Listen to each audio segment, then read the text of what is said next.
Salam sejahtera. Baiklah, hari ini kita akan teruskan kepada pembelajaran yang seterusnya, yaitu getah asli. Okey, getah asli atau kita sebut lateks. Okey, ianya didapati apabila batang pokok getah tu kita tore. Jadi susu getah asli tu dia akan diproses menjadi getah asli. Di mana getah asli ni dia merupakan sejenis polimer semula jadilah yang terbentuk daripada monomernya. Okey, monomer tu kita tahu, kita sudah belajar di mana monomer bagi getah asli ialah isoprena. Dan jadi ciri-ciri getah asli. Okey, apakah ciri-ciri getah asli? Kita lihat. Pertama, ianya lembut. Okey, getah tu dia lembut. Getah asli ni lembut. Dia ada kenyal, ciri-ciri kenyal. Dia juga tidak tahan haba dan penebat elektrik yang baik dan tidak terlap udara. Okey. Jadi kita dapat lihat di sini di mana rantaian molekul getah asli ini dia sebenarnya berselirat sebelum ditarik. Okay? Dia berselirat, tidak tentu. Tapi apabila kita tarik dia akan jadi seperti inilah. Rantaian molekul getah asli itu dia akan menjadi lurus kan semasa ianya ditarik. Baiklah, kita lihat pula bagaimanakah tindakan asid terhadap lateks. Okey, pada gambar raja pertama ni kita dapat lihat ini merupakan molekul getah lah. Okay? Molekul yang terdapat di dalam getah yang dalam bentuk masih cecair lah, susu getah tu sendiri. Okey, kita dapat lihat di sini setiap molekul tu dia disaluti oleh membran protein dengan charge negatif. Okay? Di sekeliling dia ni ada charge negatif.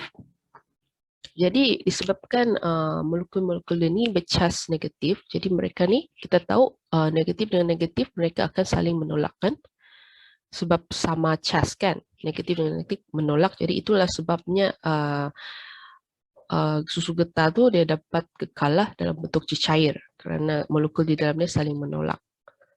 Ada charge negatif. Okey, jadi kita lihat pula apakah yang terjadi sekiranya kita tambahkan asid, okay, dalam susu getah ni. Okey, kita tahu di mana kalau kita tambah asid ni dia mengandungi ion bercas positif kan? Di mana contohnya kita tambahlah asid formik. Okay, asid formik ni dia ada ion hidrogen. Okey, jadi apabila kita tahu apabila alkali dengan asid ni mereka ni campur di antara satu sama lain, mereka akan jadi neutral, kan? Jadi kita dapat lihat di sini sebenarnya getah itu sendiri dia bersifat alkali lah, so dia ada charge negatif. Dia bersifat alkali dan apabila kita tambahkan asid, dia akan jadi neutral. Okey. Jadi apabila kita tambahkan asid ni, di membran protein ni dia tidak lagi memiliki charge negatif lah. Dan apabila molekul-molekul getah ni dia akan mula menarik antara satu sama lain lah. Sebab mereka positif negatif dia akan menarikkan, jadi mereka akan saling berlanggar di antara satu sama lain. Maka disebabkan pelanggaran mereka tu setiap molekul berlanggar, jadi menyebabkan membran protein tu dia akan menjadi pecah lah. Apabila dia berlanggar antara satu sama lain dia akan pecah. Okay, contohnya ini, bayangkan ini molekul yang ini ada sudah charge positif, ada negatif sudah, jadi dia tidak stabil sudah, dia akan menarik berlanggar di antara satu sama lain molekul ni. Okey. Jadi sebab dia tidak ada lagi charge negatif, jadi sebab dia ada positif sudah, jadi dia akan positif negatif dia akan menariklah. Tidak stabil sudah di sini, dia akan dineutralkan. Dan ini akan menyebabkan membran tu yang menyeliputi molekul getah ni dia akan pecah kan, kalau dia berlanggar antara satu sama lain. Jadi membran ni pecah, dia jadilah menyebabkan rantai polimer getah bergumpal. Okey. Jadi kita dapat lihat di sini kesan dia. yang tindakan apabila asid ditambahkan dalam getah, susu getah tu yang berbentuk cair tu, okay, inilah akan menyebabkan dia bergumpal lah. Okay, jadi tindakan asid terhadap lateks menyebabkan penggumpalan lateks. Okay. Tindakan asid terhadap lateks menyebabkan penggumpalan lateks berlaku. Jadi itulah tindakannya. Itu yang akan berlaku lah. Baiklah, jadi apa yang kita dapat simpulkan di sini ialah tindakan asid itu terhadap lateks dia akan menyebabkan penggumpalan lateks disebabkan oleh proses yang cikgu sudah terangkan tadi lah. Okay. Baiklah. Jadi lateks yang terdedah kepada udara ni, dia juga boleh tergumpal, okay, dengan tindakan bakteria. Kalau kita dedahkan lateks tu, dia tidak akan kekal cair jadi susu getah saja. Dia juga akan tergumpal disebabkan oleh tindakan bakteria, di mana dia dapat mencernakan member protein molekul getah dan menghasilkan asid. Di mana kita tahu tindakan bakteria ni akan menghasilkan asid dan jadi getah tu juga akan turut tergumpal. Baiklah, kita lihat pula bagaimanakah tindakan alkali terhadap lateks. Okay? Sebenarnya kita lihatlah gambar raja pertama ni, kita tahu di mana apabila susu getah tu kita biarkan dia dalam tempoh masa yang panjang, okey, dia akan menyebabkan berlakunya tindakan bakteria. Di mana kita tahu bakteria tu dia membawa cas positif di sini kan. Okey, ini contohnya lah susu getah yang sudah terdedah lah pada tindakan bakteria. Jadi bagaimana caranya? Untuk kita elakkan lah, kita tahu getah apabila terdedah kepada bakteria dia akan bergumpal kan. Jadi apakah tujuan kita tambah alkali? Okey. Jadi apabila alkali ni seperti amonia ni ditambahkan ke dalam lateks, kita tahu di mana alkali ni dia membawa ion bercas negatif. Okey, di mana dia akan meneutralkanlah ion hidrogen daripada asid yang terhasil oleh bakteria ni. Okey, jadi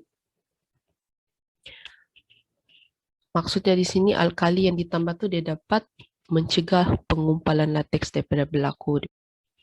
Jadi apabila kita tambahkan alkali iaitu amonia, larutan amonia ni, kita dapat elakkanlah daripada susu getah tu dia bergumpal. Okey. Kerana alkali ni dia mempunyai cas negatif.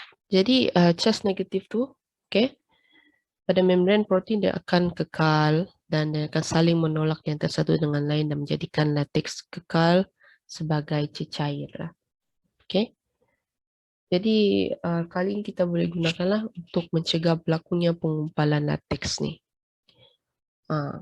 Sebelum getah tu bergumpal, kita mau elakkan daripada dia bergumpal, kita letak alkali lah, larutan amonia ni supaya dia kekal dalam bentuk cecair. Jadi itulah fungsinya kita letakkan alkali ni.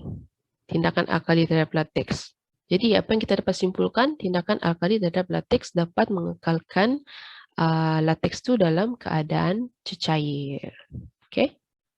Okay, kita lihat pula pemvulkanan getah. Okey, di mana pemvulkanan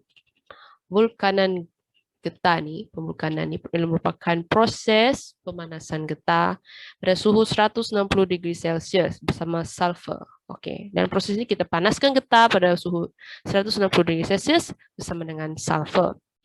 Okay, kita tahu di mana sifat semula jadi getah ni, getah asli ni dia lembut, okey.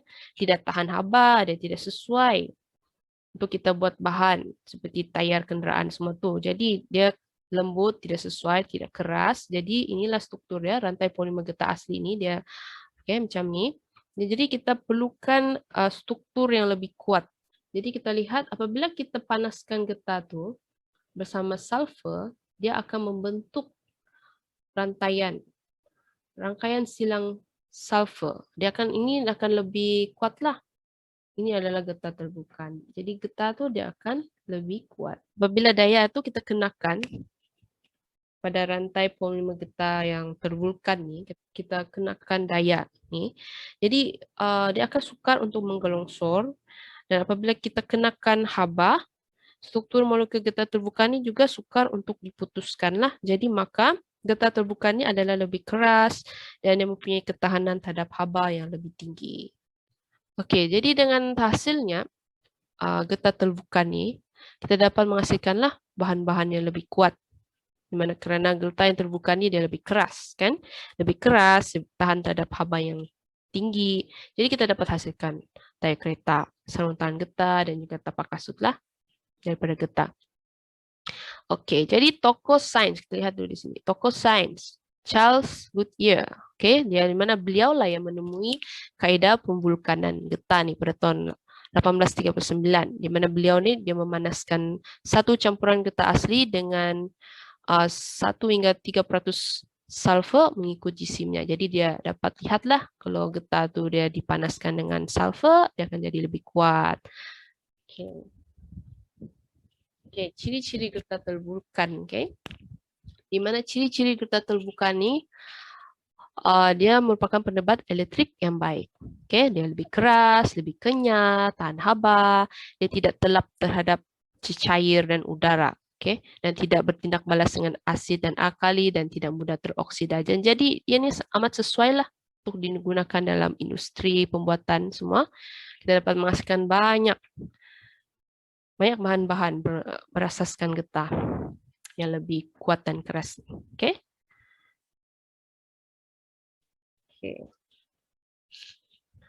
Terdapat juga kegunaan getah terbuka dalam kenderaan moden. Kita lihat banyak kan kegunaan getah ni dalam kenderaan moden. Window seal, door protector, tire, air filter, radiator hose, air conditioner hose, wiper blade. Semua tu dia ada getah lah. Jadi komponen-komponen getah tu adalah digunakan dalam kereta. Okay? Untuk menghasilkan sebuah kenderaan. Jadi kita dapat lihatlah betapa pentingnya getah terbuka ni. Okey, terlihat pula teknologi terkini berasaskan getah. Okey. Seperti kita lihat di sini, aspal terbasuai getah bekuan, CMA, sebagai konkrit aspal untuk menurap jalan raya. Jadi kita dapat lihat getah ni dia juga digunakan untuk menurap jalan raya lah supaya dia tahan lebih lama, tahan haba, mengurangkan bunyi bising dan keretakan jalan raya. Okey, bukan itu saja, getah ni juga digunakan dalam cat lukisan, getah color. Okey, jadi dihasilkan daripada latex untuk kegunaan seni visual. Dan pad landasan, dia dibuat daripada getah. Okay, diletakkan di antara landasan dengan enjin kereta api. Tujuannya untuk mengurangkan getaran dan juga bunyi. Okey. Lihatlah teknologi terkini berasaskan getah. Okay, bahan getah asli. Okay, lihat produk. Produk yang boleh dibuat adalah tayar kereta lumba, sarung tangan, tilam. Getah sintetik pula seperti tayar kenderaan berat, pad brake, pipe dan campuran getah asli dan getah sintetik kita dapatlah tayar kereta, alas enjin, penebat bagi wayar elektrik. Dan jadi itulah semua kegunaan getah ni. Getah terbuka dia amat membantulah dalam industri kita. Di mana getah ni merupakan salah satu komoditi utama di Malaysia. Mana industri getah dia membantu meningkatkan ekonomi negara. Jadi terdapat jugalah penyelidikan dan pembangunan terhadap getah dijalankan oleh Lembaga Getah Malaysia. Okey, supaya industri getah ni akan bertambah maju pada masa hadapan. Jadi itulah pembelajaran pada hari ini, iaitu berkaitan dengan getah asli, bagaimanakah tindakan asid dan alkali terhadap latex, juga pemvulkanan getah dan seterusnya, teknologi terkini berasaskan getah. Okey. Cikgu harap kamu dapat memahami topik pembelajaran pada hari ini. Sekian dan terima kasih.